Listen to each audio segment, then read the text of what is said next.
எல்லோருக்கும் அழைப்பு கொடுங்கள் என்ற அந்த வார்த்தைக்கு இணங்க ஆதம் அலைஹிஸ்ஸலாம் அவர்கள் உலகத்தில் உண்டான எல்லோருக்கும் அழைப்பு கொடுத்தார்கள். நாம் எல்லாம் ரூஹாக இருந்தோம், நாம் எல்லாம் ஒரு அதாவது காற்றாக இருந்தோம், நாம் எல்லாம் தந்தையினுடைய உருவத்தில் இருந்தோம். அப்படிப்பட்ட தருணத்திலே அல்லாஹ்வுடைய அந்த இறையிலமாக காபத்துல்லாஹ்விற்கு ஆதம் அலைஹிஸ்ஸலாம் அவர்கள் அழைப்பு கொடுக்கும் போது யார் யாரெல்லாம் லப்பைக் நான் ஆஜராகிவிட்டேன், லப்பைக் நான் ஆஜராகிவிட்டேன், லப்பைக் நான் ஆஜராகிவிட்டேன் என்று யார் யாரெல்லாம் கூறினார்களோ அவர்களுக்கு தான் இறையிலமாக காபத்துல்லாஹ்வுக்கு வரக்கூடிய பாக்கியத்தை தருகிறார். ஒரு முறை சொன்னவர்கள் ஒரு முறை, இரண்டு முறை சொன்னவர்கள் இரண்டு முறை, மும்முறை சொன்னவர்கள் மும்முறை, 10 முறை சொன்னவர்கள் 10 முறை இறையிலமாக காபத்துல்லாஹ்வுக்கு வரக்கூடிய பாக்கியத்தை அல்லாஹ் தருகிறார்.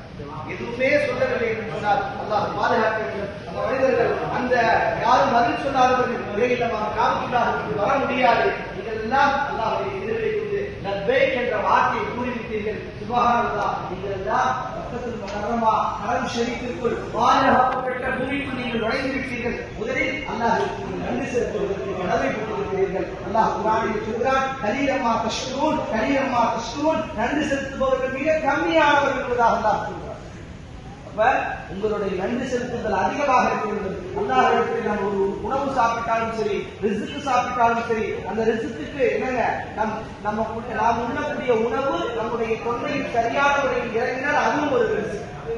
நாம் உண்ணக்கூடிய உணவு மட்டும் ரிஸ்க் அல்ல, நம்முடைய உண்ணக்கூடிய உணவு சரியான முறையில் தொண்டை வழிக்கு செல்கிறது அல்லவா, அதுவும் ஒரு ரிஸ்க் தான்.